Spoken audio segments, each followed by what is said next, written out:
Hello, I'm Nancy O'Neill. Joining me today on Suncoast FYI are bankruptcy attorney Sherry Ellis, Hair Care Connection Doctor of Artiology Mary Thorpe, and Matt McSwain, financial advisor for Edward Jones. All next on Suncoast FYI.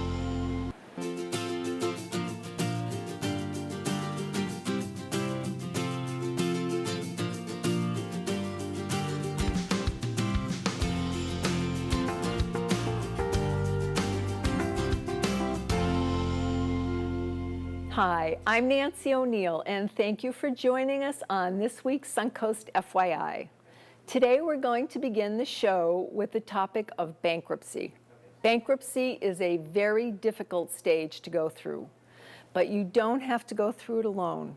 Bankruptcy attorney Sherry Ellis has dedicated her life into helping people here on the Suncoast steer through this very challenging process. She's here to talk more about that with us, and thank you for joining us, Sherry. Thank you for having me here. Now, I'm just curious, have you always lived in Sarasota and practiced law? No, I came here in 1978, so I feel like a native, and went to college and went to school. And I went back to law school at 37. Awesome, good for you. And graduated at 40. Good and before that, I worked at Palms Hospital. It was, I think it's now called Bayside. And I waitressed at the Melody during college for 5 years, and ended up in law. Awesome. And why did you choose bankruptcy Well, for your practice? yeah, that's a good question. I went to Stetson Law. I had a lot of student loans.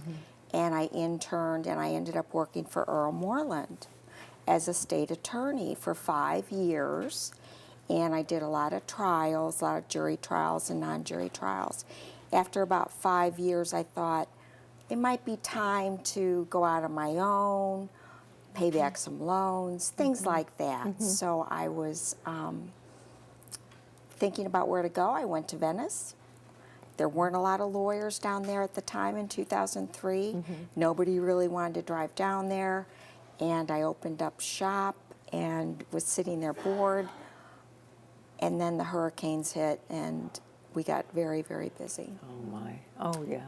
Yeah. That was an awful time for so many people. It was horrible. What are the biggest changes that you've seen since you've been practicing bankruptcy?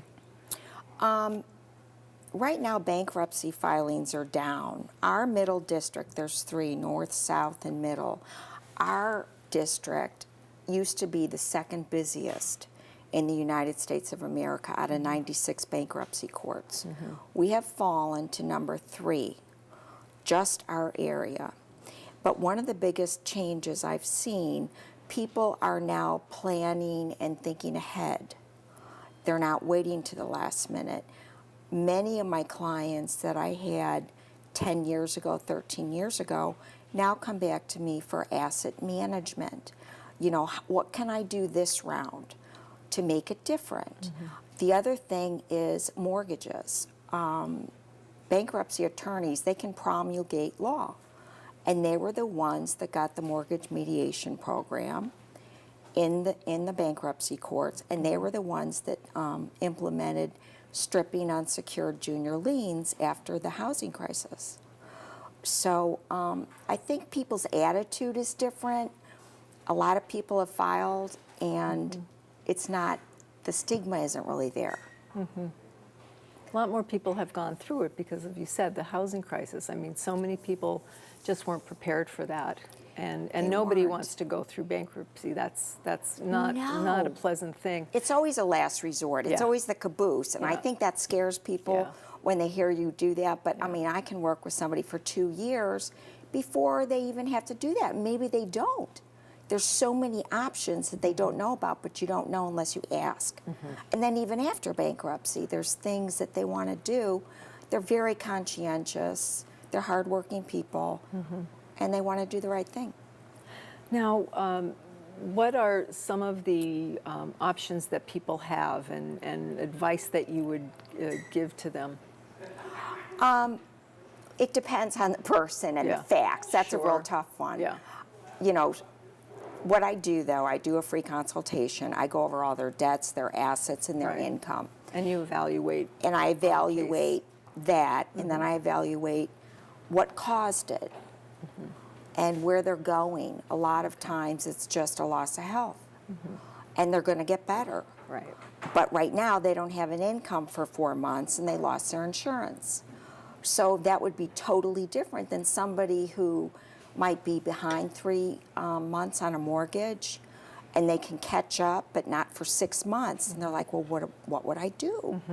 So every person has unique circumstances. So the bottom line is they may not always be as bad off as they think they are, so they really should come talk to you to see Oh, what other choices absolutely. they have. I avoid it at all cost. That is at the back of the train. Okay. I had a girl in the other day, bless her heart, and she had only one judgment from a credit card, and they wanted to garnish wages. That was all it was. Just I'm like, well, I'm not going to let you do a bankruptcy. There's no way. You're young, you know. This is not what you need to do. So I negotiated it, and everything worked out well. Wonderful. And that's it. I mean, there's so much stress involved with this type of fear. I mean, it creates a fear, and you really need to get the information. So where can our viewers go to find you and get that information they need? I think the best place is the internet. If you have internet, a lot of my clients in Northport and Port Charlotte, they don't really use a computer much. But you would go to VeniceSarasotaBankruptcy.com, where you can just put my name in and Google it. Okay. Is there a phone number that they could call and reach you at? Yes, As well? it's 941-363-0800, and you can contact me through the website, and I blog on there. And Okay. Great. Well, thank you so much for having me. Oh, it was wonderful. you. Thank you for your important information. We appreciate it. Thank you. Next on Suncoast FYI, Dr. Mary Thorpe. Mary's practice is in the field of audiology for Hear Care Connection. Hear Care is involved in several mission trips, and the latest is in the heart of Africa. Mary will tell us all about this exciting trip when we come back.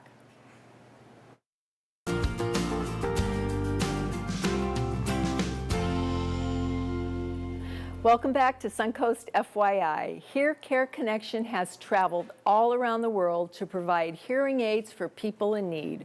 Their latest mission trip was to Zambia, Africa, and Dr. Mary Thorpe is here to tell us about their exciting trip. And welcome to the show, Mary. Thank you for being here. Thank you so much. So please tell us about your nonprofit and the Hear Care organization. So we, our for-profit business, Hear Care Audiology, saw a need in the community for individuals who couldn't afford hearing devices. So we formed a nonprofit, Hear Care Connection. And our mission is to provide hearing services, hearing aids for our local community as well as our global community. So part of our effort is to reach some individuals in different countries. And so we were involved with a mission trip, a hearing mission trip that went to Zambia, Africa. And we were there in clinic for about 8 days. There were 6 dedicated audiologists. We saw over 700 people, and we fit 100 hearing aids that were donated by our patients and by the manufacturers. That's what I was going to ask you. How do you collect the hearing aids? And if people would like to do that, how do they go about doing that? So one of the wonderful things is our patients have been wonderful. They donate their nicely used hearing devices, and they're able to get a charitable contribution for that. And we're able to use those hearing devices when we go to places like Africa or Guatemala, and we're able to fit individuals over there who need them. So if they want to donate their gently used hearing devices, they can bring them by Hear Care Audiology at 2800 Hillview Street here in Sarasota. And we'll be able to use them for these individuals, and it's amazing, it's incredible. Now, when you plan on going to whichever country it is, Zambia we'll use, how do you set up appointments? Where do you know where you're going, and what people are you going to see? How do you decide who gets them and who doesn't? That's a really good question. When we go into these different countries, we are usually sponsored by a nonprofit. So when we went to Zambia, we were sponsored by a nonprofit called Fountain of Life. They know the area, they know the region. They set up the clinics for us in schools, in their medical clinics over there, and they let the people in that area, that we went to the Chabambo district in Africa, and they put up signs, they let the schools know, and then people just show up. Okay. And basically we see as many people as we possibly can. Okay. And what happens to the people that can't? Do you get to see everybody, or there's We don't just get to such see a everybody. You know, there are people sometimes that are just left waiting, and we tell them we're coming back. So we do train individuals there to help with maintenance of hearing devices, batteries, etc. But we're not a one and done mission. We are definitely going back. So most of these places will go back every 8 to 9 months. And there's about 20 audiologists around the country who will rotate these hearing mission trips. Okay. So in our community, what else are you trying to accomplish? What is your goal in getting the word out about what you're doing to help people with hearing problems? So in our community, we are, through you, through the news networks, and through some of our fundraisers, we have run some ads to let people know that HearCare Connection can provide hearing devices for low-income individuals and families that could not normally afford hearing devices, and we're not going to turn away anybody.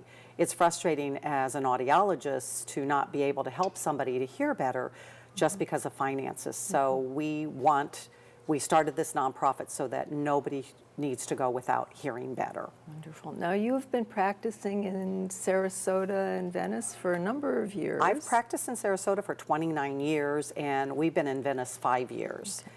And we've been able to reach the community really well. We have lots of support from physicians here in town and from our patients, okay. So we're very grateful. Where are some of the other countries that you have gone to in recent years? So we went to Guatemala in February, and we went to, and we're going to Jordan at the end of August. Okay, so that's what's coming up next. That's coming up next. We're actually going to 2 refugee camps in Jordan, and we'll have a bigger team this time going to Jordan. So it'll be about 30 of us going. Wow. So we have audiologists and volunteers who will help us. So you do need more hearing aids. We do need more hearing aids. So if our community can send those to you, they should do that. Wonderful. If individuals have hearing aids just sitting around that they no longer use, it would be great if they can go to our website, hearcareconnection.org/Sarasota. Okay. And they can find our information there. Okay. Is there a phone number also that there is a phone number? They can call 941-316-0406. Great.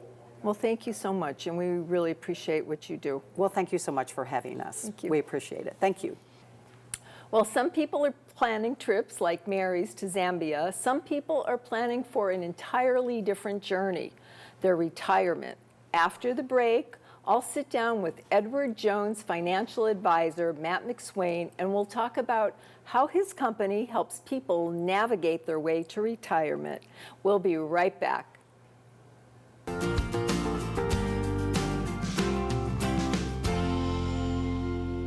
Welcome back to Suncoast FYI. It's never too late to think about your future.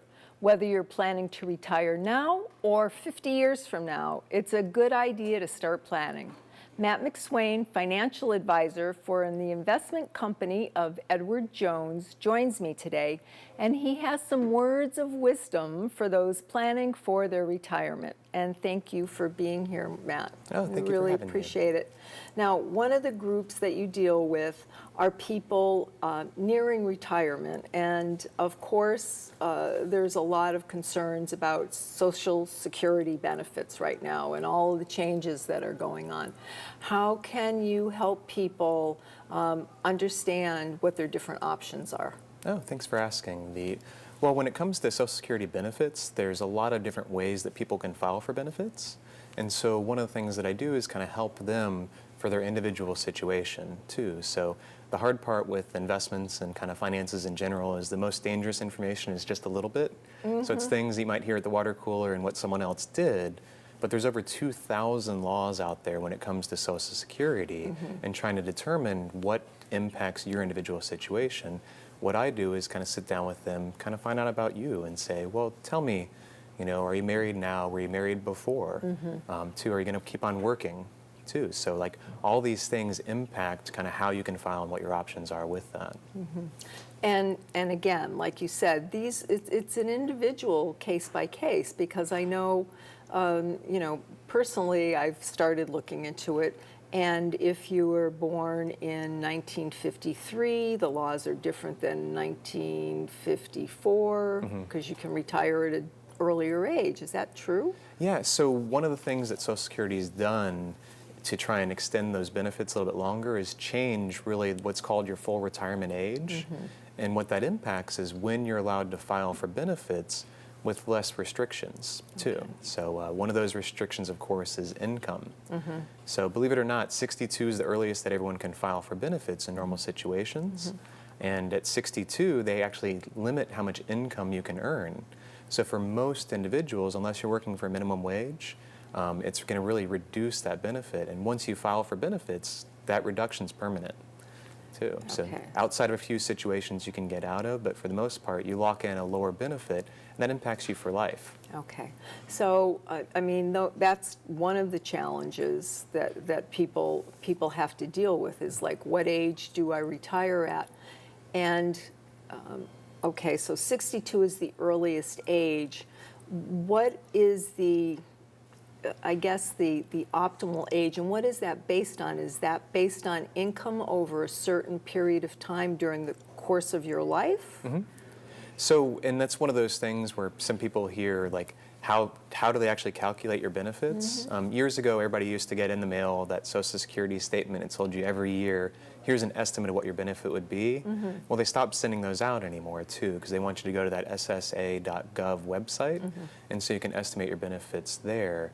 But how they're calculated is actually based off of the highest 35 years of income adjusted for inflation. So those are things that kind of impact your benefits.